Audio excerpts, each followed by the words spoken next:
Bharat Mata college Thrikkakara Ernakulam ഡിസ്ട്രിക്റ്റിലുള്ള യൂണിവേഴ്സിറ്റിയുടെ അണ്ടറിലുള്ള ഒരു autonomous ഇൻസ്റ്റിറ്റ്യൂട്ടാണ് BMC എന്ന് പറയുന്നത്. നിങ്ങൾക്ക് കോളേജിൻ്റെ വെബ്സൈറ്റ് വഴി അപ്ലൈ ചെയ്യാം കേട്ടോ. അപ്പോൾ ഇവിടെയുള്ള കോഴ്സുകൾ ഇപ്പോൾ ഇവിടെ സെൽഫ് ഫിനാൻസിങ് കോഴ്സുകളും എയ്ഡഡ് കോഴ്സുകളും ഉണ്ട്. അപ്പോൾ ചില കോഴ്സ് ഇപ്പോൾ BCom ഫിനാൻസ് ആൻഡ് ടാക്സേഷൻ എന്ന് പറയുന്ന കോഴ്സ് എയ്ഡഡ് ആയിട്ടും ഉണ്ട്, സെൽഫ് ഫിനാൻസിങ് കോഴ്സ് ആയിട്ടും ഉണ്ട്. അപ്പോൾ എയ്ഡഡ് കോഴ്സുകൾക്ക് നിങ്ങൾക്ക് കുറഞ്ഞ ഫീസ് കൊടുത്താൽ മതി, സെൽഫ് ഫിനാൻസിങ്ങിന് കുറച്ചധികം ഫീസ് അതിൽ വരും കേട്ടോ. അപ്പോൾ നിങ്ങൾ പിന്നെ കൂടാതെ 5 ഇയർ ഇൻ്റഗ്രേറ്റഡ് കോഴ്സുകളും ഉണ്ട്. നിങ്ങൾ വെബ്സൈറ്റിൽ നോക്കിയിട്ടുണ്ടെങ്കിൽ വളരെ കൃത്യമായിട്ടുള്ള പ്രോസ്പെക്ടസ് കാണാം. അപ്പോൾ അതിൽ എലിജിബിലിറ്റിയും ബാക്കി കാര്യങ്ങളൊക്കെ കൊടുത്തിട്ട് അപ്ലൈ ചെയ്യാനുള്ള ലിങ്കൊക്കെ ഡയറക്റ്റ് തന്നെ കിടക്കുന്നുണ്ട്. നിങ്ങൾ ജസ്റ്റ് ഭാരതമാത അല്ലെങ്കിൽ BMC തൃക്കാക്കര എന്ന് അടിച്ചു കൊടുത്തിട്ടുണ്ടെങ്കിൽ കറക്റ്റ് ഈ വെബ്സൈറ്റിൽ തന്നെ എത്തും കേട്ടോ. അപ്പോൾ അവരുടെ അഡ്മിഷൻ ഷെഡ്യൂൾ എങ്ങനെയാണ്, അഡ്മിഷൻ എന്ന് വരെ അപ്ലൈ ചെയ്യാം, എന്നാണ് ട്രയൽ വരുന്നത്, എന്നാണ് ഫസ്റ്റ് അലോട്ട്മെൻറ്റ് വരുന്നത്, എങ്ങനെയാണ് അഡ്മിഷൻ എടുക്കേണ്ടതെന്നുള്ള കാര്യങ്ങളൊക്കെയാണ് നമ്മൾ ഈ വീഡിയോയിലൂടെ പറയുന്നത് കേട്ടോ. അപ്പോൾ ഇവരുടെ ഓൺലൈൻ ആപ്ലിക്കേഷൻ ഇപ്പോൾ അവൈലബിൾ ആണ്. നിങ്ങൾക്ക് 31/5/2025 വരെ കൊടുക്കാം. അതിനുശേഷം നിങ്ങൾക്ക് ഒരു ട്രയൽ അലോട്ട്മെൻറ്റും ഒരു താൽക്കാലിക റാങ്ക് ലിസ്റ്റും 2/6/2025 വരും. ഓക്കെ, 2/6/2025 ട്രയൽ അലോട്ട്മെൻറ്റ് വന്നിട്ടുണ്ടെങ്കിൽ നിങ്ങൾക്ക് വേണമെങ്കിൽ ഡേറ്റ മോഡിഫിക്കേഷൻ ചെയ്യാം. നിങ്ങൾക്ക് ഏതെങ്കിലും റിസർവേഷൻ ഇല്ലാത്തത് കൊടുക്കാം. നിങ്ങൾ അതായത് അപ്പോൾ കൊടുത്തില്ല, അപ്പോൾ നിങ്ങൾക്ക് ഏതെങ്കിലും വേണമെങ്കിൽ കൊടുക്കാം, അല്ലെങ്കിൽ വേറൊരു ഓപ്ഷനും കൂടി നിങ്ങൾക്ക് കൊടുക്കാം. അങ്ങനെയുള്ള കാര്യങ്ങളൊക്കെ ഈ ഒരു ട്രയൽ അലോട്ട്മെൻറ്റിൽ കഴിഞ്ഞിട്ടുള്ള ഡേറ്റ മോഡിഫിക്കേഷൻ അത് നമുക്ക് 3-ാം തീയതി വരെ ചെയ്യാം. 2-ാം തീയതി ട്രയൽ അലോട്ട്മെൻറ്റ് വന്നാൽ 3-ാം തീയതി വരെ ഡേറ്റ മോഡിഫിക്കേഷനും കാര്യങ്ങളൊക്കെ ചെയ്യാം. അതിനുശേഷം ഈ ഒരു സ്പോർട്സ്, കൾച്ചറൽ, ഫിസിക്കലി ഡിസേബിൾ ആയിട്ടുള്ള കുട്ടികളുടെ റാങ്ക് ലിസ്റ്റ് 4-ാം തീയതി പബ്ലിഷ് ചെയ്യും. ഇനി അവരുടെ അഡ്മിഷൻ സ്പോർട്സ് കോട്ടയിലും കൾച്ചറൽ കോട്ടയിലും ഫിസിക്കലി ഡിസേബിൾ ആയിട്ടുള്ള കോട്ടയിലും ഉള്ള കുട്ടികളുടെ അഡ്മിഷൻ 5-ാം തീയതി നടക്കും. അതിനുശേഷം നമ്മളുടെ first allotment general and reservation merit 6/6/2025 വരും. അപ്പോൾ ഇത് ഓട്ടോണമസ് ഇൻസ്റ്റിറ്റ്യൂട്ട് ആയതുകൊണ്ട് തന്നെ നിങ്ങൾ എയ്ഡഡ് കോഴ്സുകൾ മാത്രം കൊടുക്കുന്നുള്ളൂവെങ്കിൽ അവിടെ SC STക്കുള്ള റിസർവേഷനും പിന്നെ ആ കോളേജ് ഉള്ള കമ്മ്യൂണിറ്റി, അത് ഏത് കോളേജ് ഏത് കമ്മ്യൂണിറ്റിയുടെ ആണോ ആ കോളേജിൽ ആ കമ്മ്യൂണിറ്റിക്ക് റിസർവേഷൻ ഉണ്ടാവും. അപ്പോൾ അത് ഉണ്ടാവുള്ളൂ എയ്ഡഡ് കോഴ്സുകൾക്ക്. പിന്നെ SC STയുടെ അതേസമയം സെൽഫ് ഫിനാൻസിങ് കോഴ്സുകളാണെങ്കിൽ OBC അതുപോലുള്ള മറ്റ് റിസർവേഷനൊക്കെ ഉണ്ടാവും. അതും അങ്ങനെ. അപ്പോൾ എയ്ഡഡ് കോഴ്സുകൾ മാത്രം ഉള്ളവർക്ക് വേറെ സർട്ടിഫിക്കറ്റ് റിസർവേഷൻ്റെ ഒന്നും വരുന്നില്ല. വേറെ റിസർവേഷനൊന്നും ഇല്ലെങ്കിൽ SC ST ആണെങ്കിൽ അതിൻ്റെ റിസർവേഷനും ഉണ്ടാവും കേട്ടോ. നിങ്ങൾ 10th-ലെ സർട്ടിഫിക്കറ്റ്, 12th-ലെ സർട്ടിഫിക്കറ്റ്, പിന്നെ മാർക്ക് ലിസ്റ്റ് നിങ്ങളിപ്പോൾ PDF എടുത്തേക്കുന്നത് മതി കേട്ടോ, ഡിഗ്രി അഡ്മിഷന് കേട്ടോ. ഓക്കെ, ഇനി അതായത് വെബ്സൈറ്റിൽ നിന്ന് കിട്ടിയണത്. അപ്പോൾ നമ്മളുടെ ഫസ്റ്റ് അലോട്ട്മെൻറ്റ് വരെയാണ് നമ്മൾ പറഞ്ഞത് അല്ലേ.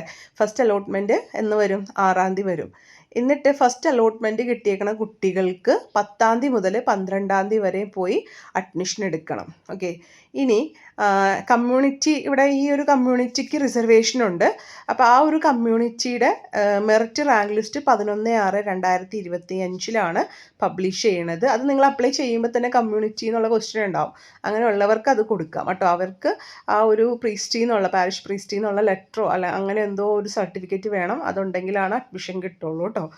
ഓക്കെ, ഇനി registration, new registration, option rearrangement, deletion and addition. അതായത് ഫസ്റ്റ് അലോട്ട്മെൻറ്റ് കഴിഞ്ഞ് കഴിഞ്ഞാൽ ഇതുവരെ അപ്ലൈ ചെയ്യാത്തവർക്ക് കൊടുക്കാം, അല്ലെങ്കിൽ ഓൾറെഡി അപ്ലൈ ചെയ്തവർക്ക് കൊടുക്കാം. പിന്നെ ഓപ്ഷൻസ് ഒന്ന് അറേഞ്ച് ചെയ്ത് വെക്കുമോ, അങ്ങനെ വേണ്ടെങ്കിൽ ഡിലീറ്റ് ചെയ്ത് കളയോ, വേണ്ടാത്തതൊക്കെ ചെയ്യാം. അതിന് നമുക്ക് 13-ാം തീയതി 14-ാം തീയതി സമയം തരുന്നുണ്ട്. അതിനുശേഷം കമ്മ്യൂണിറ്റി കോട്ടയുടെ അഡ്മിഷൻ 16-ാം തീയതി നടക്കും. പിന്നെ മാനേജ്മെൻറ്റ് കോട്ടയുടെ ഇവിടെ മെറിറ്റും മാനേജ്മെൻറ്റും ഉണ്ട്. സോ മാനേജ്മെൻറ്റിൽ ആവശ്യമുള്ളവർക്ക് അത് റിലേറ്റഡ് ആയിട്ടുള്ള ആ ഒരു വെബ്സൈറ്റിൽ തന്നെ ചോദിച്ചിട്ടുണ്ട്, അങ്ങനെ അഡ്മിഷൻ എടുക്കാം. അത് 16-ാം തീയതിയാണ് നടക്കുന്നത്. ഇനി സെക്കൻഡ് അലോട്ട്മെൻറ്റ് 17/6/2025 പബ്ലിഷ് ചെയ്യും കേട്ടോ. 17/6 സെക്കൻഡ് അലോട്ട്മെൻറ്റ് വരുന്നത്. അതിനുശേഷം സെക്കൻഡ് അലോട്ട്മെൻറ്റ് കിട്ടിയ കുട്ടികൾ 19-ാം തീയതി വരെ അഡ്മിഷൻ എടുക്കുക.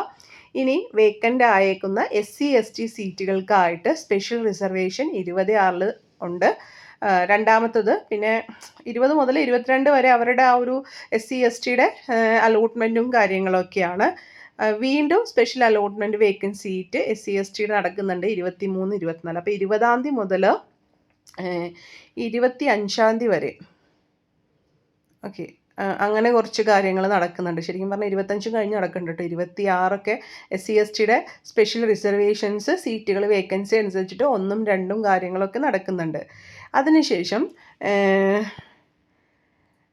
ക്ലാസ്സുകൾ തുടങ്ങുന്നത് 1/7/2025 കേട്ടോ. അപ്പോൾ നമ്മൾക്ക് ഈ അലോട്ട്മെൻറ്റൊക്കെ കഴിഞ്ഞിട്ട്, ഫസ്റ്റ് അലോട്ട്മെൻറ്റ് കഴിഞ്ഞിട്ട് ക്ലാസ്സുകളൊക്കെ തുടങ്ങുക, സെക്കൻഡ് അലോട്ട്മെൻറ്റും ഒക്കെ കഴിഞ്ഞിട്ട് ക്ലാസ്സുകൾ തുടങ്ങുന്നത് 1-ാം തീയതിയാണ്. അതിനുശേഷം വീണ്ടും അലോട്ട്മെൻറ്റുകൾ ഉണ്ടാവും. സപ്ലിമെൻ്ററി അലോട്ട്മെൻറ്റ് എല്ലാവർക്കും കൊടുക്കാൻ പറ്റുന്നത് 1-ാം തീയതിയാണ്.